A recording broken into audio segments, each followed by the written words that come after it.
If you're having a conversation with someone, do you always know exactly what you're going to say before you say it? Probably not. And even if you did, the person you're talking to is probably going to say something you didn't expect them to say. So what do you do? Well, you improvise, right? Well, the same idea is very important no matter what kind of music you're playing, but especially for jazz. In jazz, we are always having conversations with the other musicians. We are always communicating back and forth, having some call and response, some dialogue. So the first thing to know about jazz is that most jazz songs have what's called a swing feel.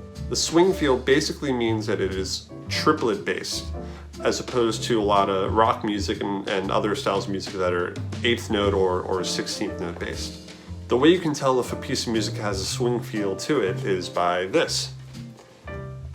What this tells you is that when you see two 8th notes connected to each other like this, you treat it like a triplet without this middle note.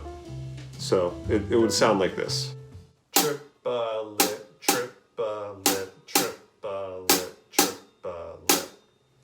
You can see why we prefer to write swing feel in 8th notes as opposed to triplets by comparing these two lines. They both sound exactly the same, but this first one is written in triplets. It has a lot of 8th rests and is pretty cluttered, as opposed to this one, which is written in 8th notes and is a lot easier to read and understand. So let's take that swing feel and apply it to this pattern here, which is our main ride cymbal pattern for jazz. So we want to add hi-hat and snare drum and bass drum to this, but let's just start with the ride cymbal first. Okay, so that pattern sounds like this. 1 and 2 and 3 and 4 and 1 and 2 and 3 and 4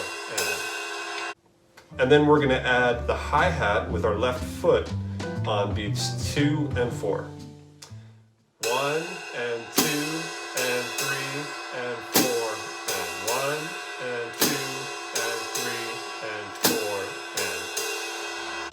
and. So this is where it can get a little difficult. We're going to add in the snare drum. So we're going to keep that ride cymbal pattern going. We're going to have the hi-hat closing on beats 2 and 4, and we're going to add in the snare drum. Let's try just beat 1 right now. So I'm going to start it off with just the ride cymbal and hi-hat, and then I'll add in the snare drum after that.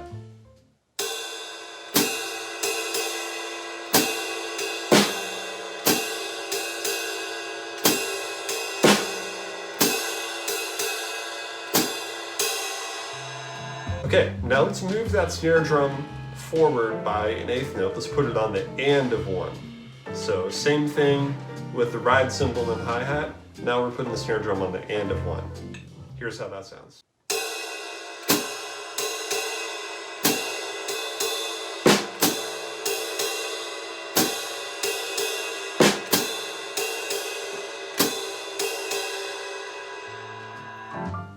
Okay, I'll show you one more. We're going to move it by another 8th note. We'll put the snare drum on beat 2.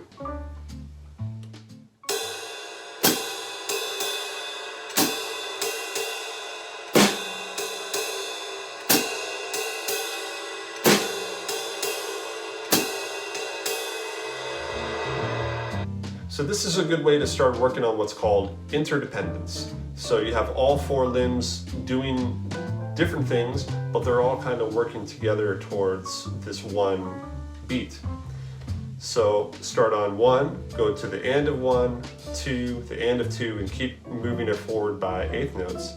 And then you can put in 2 snare drums in different places, or 3 snare drums, or even more.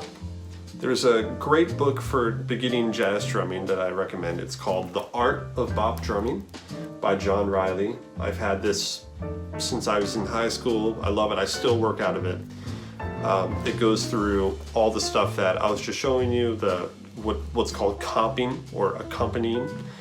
It goes through brush technique, Latin rhythms, odd time signatures of 3, 4. It even has some drum charts at the very end of the book, so it's a very, very great resource for jazz drumming. So make sure you pick that up and work out of it, and take everything really slowly at first, and slowly speed it up once you start getting good at it, but really take your time. And probably most important of all, make sure you listen to some jazz. Good luck, and I'll see you next time.